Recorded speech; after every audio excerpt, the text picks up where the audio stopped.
మనతో పాటు లకిడి కపుల్లో కొంతమంది ప్రయాణికులు ఉన్నారు. వాళ్ళు ఎక్కడి నుంచి వస్తున్నారు, ఏంటి అసలు వాళ్ళకు బస్సులు అందుబాటులో ఉన్నాయా లేదా అడిగి తెలుసుకునే ప్రయత్నం చేద్దాం.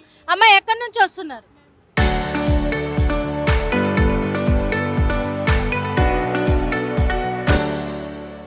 ఉప్పు కూడా ఉప్పు కూడా ఉన్నాయా బస్సులు వస్తున్నాయి? అక్కడ వస్తలేవు. అక్కడి నుంచి ఎట్లా వచ్చారు మరి? ఒకటి వచ్చింది ఇప్పుడు 8 o'clock వదిలిరంట. ఆ, ఇప్పుడు వచ్చింది ఒక బస్సు, సికింద్రాబాద్ బస్సుకి వచ్చినాము. ఇక్కడ వరకు నాంపల్లికి వచ్చినాం, నాంపల్లి నుంచి ఇక్కడికి వచ్చినాము. ఈడికి వచ్చి. మరి ఎట్లా బస్సులకు ఇబ్బంది అవుతుంది? మరి ఓ పక్కనేమో డ్రైవర్లు సమ్మె చేస్తున్నారు, వాళ్ళకి జీతాలు తక్కువగా ఉన్నాయి, పెంచట్లేదని చెప్పేసి సమ్మె చేస్తున్నారు. ఇలాగే ఉంటే మాత్రం ప్రభుత్వం స్పందించకపోతే ఇంకా మేము సమ్మె కొనసాగిస్తామంటున్నారు. అది ఎన్ని రోజులు పడుతుందో కూడా తెలియదు. మీరేమంటారు? అట్లా ఎన్ని రోజులు పడితే మాకు ఇబ్బంది అవుతుంది కదా మేడం. మేము కష్టానికి పోతోళ్ళం కదా, పనులు చేసుకుంటోళ్ళము. ఇబ్బంది అవుతే ఎట్లయితుంది? చాలా ఇబ్బంది అవుతుంది, ఓకే, ఇబ్బంది అవుతుంది. చాలా ఇబ్బంది అవుతుంది మేడం. గవర్నమెంట్ వాళ్ళకి హెల్ప్ చేయాలంటారా? చేయాలా మేడం మరి? ఓకే, చూస్తున్నాం కదా. మొత్తానికైతే ఎందుకంటే ఇప్పుడు పనులు చేసుకునే వాళ్ళము, ఆ పనులు చేసుకుంటాం కాబట్టి మేము పొద్దున్న లేస్తే పరుగులు తీసే వాళ్ళము. అలాంటిది వాళ్ళు సమ్మె కొనసాగిస్తే మాకు ప్రాబ్లం అవుతుంది కాబట్టి గవర్నమెంట్ ఖచ్చితంగా కూడా హెల్ప్ చేయాలి అని చెప్పేసి చెప్తున్నారు. మీరు ఎంతసేపు అయిందమ్మా వచ్చి? 10 నిమిషాలు అయింది. 10 నిమిషాలు అయింది. ఎక్కడి నుంచి వచ్చారు? నారాయణగూడ నుంచి బస్సులు ఉన్నాయా? లేవు, ఆటోలో వచ్చాము. ఆటోలో వచ్చిరా? అవును. ఎక్కడికి వెళ్ళాలి ఇప్పుడు? మేము ఎంగల్రావు బిల్డింగ్ వెళ్ళాలి. ఎంగళరావు బిల్డింగ్ వెళ్ళాలి. మరి ఇప్పుడు సమ్మె జరుగుతూ ఉంది కదా, సమ్మె జరుగుతూ ఉంది. మరి ఈ సమ్మె జరిగినన్ని రోజులు కూడా డ్యూటీలు కావాలి కదా మేడం, మాకు డ్యూటీలు చేసుకుంటేనే వెళ్తుంది కదా మాకు.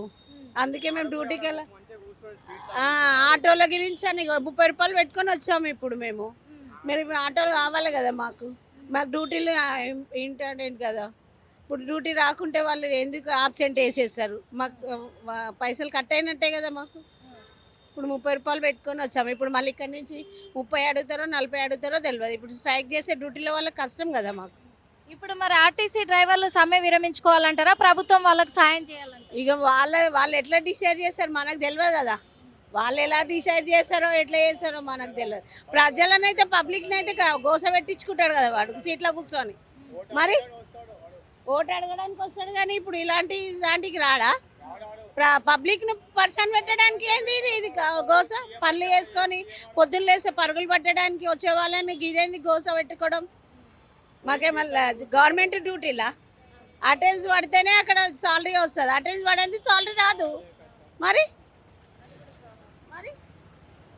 చూసాం కదా. ఎందుకంటే చూసాం మనము ఇక్కడ చూస్తున్నాం కదా, ఆటోలల్లో మాత్రం బస్సులు సరిగా దొరకక, బస్సులు టైంకి రాక కొన్ని బస్సులే నడుస్తూ ఉన్నాయి కాబట్టి ఇబ్బంది అయి కూడా ఇక్కడ ఆటోలల్లో కూడా ఆటోలు మాట్లాడుకొని వెళ్తూ ఉన్నారు.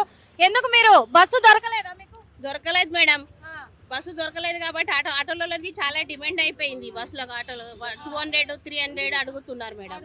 చాలా ట్రబుల్ గా చేసేస్తారు ఆటోలో అయితే. బస్సులు ట్రక్ మేము గండి మైసమ్మ వెళ్ళాలి మేడం. గండి మైసమ్మ వెళ్ళాలి. ఇక్కడ ఎక్కాను మేడం. ఇక్కడ నుంచే 300, 200 అడుగుతున్నారు మేడం. చెప్పండి, చాలా ట్రబుల్ చేస్తున్నారు. చాలా ట్రబుల్ అవుతుంది మేడం బస్సుల కొరకు అయితే. చాలా టూ మచ్ అంటే టూ మచ్ ఇది అయిపోతుంది. ఏం చెప్తున్నారు గవర్నమెంట్ ఇంకా ఏం చెప్తున్నారు, ఇంకా ఏం తెలుస్తుంది? సడన్గా ఇట్లా ప్రభుత్వమే చెప్పాలి. తెలియదా ప్రభుత్వానికి? తెలియదా లీడర్లకు? ఎంప్లాయీస్కు ఎంత ట్రబుల్ అవుతుంది, ఎంత ఇబ్బంది అవుతుంది అని తెలియదు. అలాంటప్పుడు అలా చేసుకొని ముందుగా అందరికీ సెలవులు ఇచ్చేసేయాలి. ప్రైవేట్ వాళ్ళకి డ్యూటీలు చేయకపోతే ఊకుంటారు కదా, ఊకుంటారా? వాళ్ళకి చేసుకుంటూ వెళ్తుంది, లేకుండా ప్రభుత్వం ఏమి గవర్నమెంట్ ఏమి నిమ్మలంగా కూర్చొని అన్ని చేసుకుంటూ ఉంటారు. పేదవాళ్ళే కదా ట్రబుల్ పడేది. వాళ్ళకేంది నిమ్మలంగా కూర్చొని నిమ్మలంగా చేసుకుంటారు. ట్రబుల్ వచ్చేది ఎవరికి?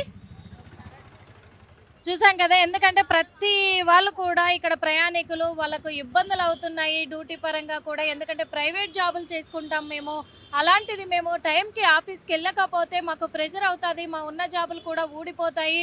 అందులో ఒకటి ఇప్పుడు బస్సులు దొరకక మేము తప్పక ఆటోలలో వెళ్ళాల్సి వస్తుంది. ఆటోలో వెళ్తే మాకు ఆటో ఛార్జెస్ మాత్రం విపరీతంగా కూడా వేస్తున్నారు. ఈ ఆటో ఛార్జీలు కట్టుకొని రోజు వెళ్ళాలంటే మాత్రం చాలా అంటే చాలా కష్టం అవుతుంది. కాబట్టి ప్రభుత్వం దృష్టిలోకి తీసుకోవాలి.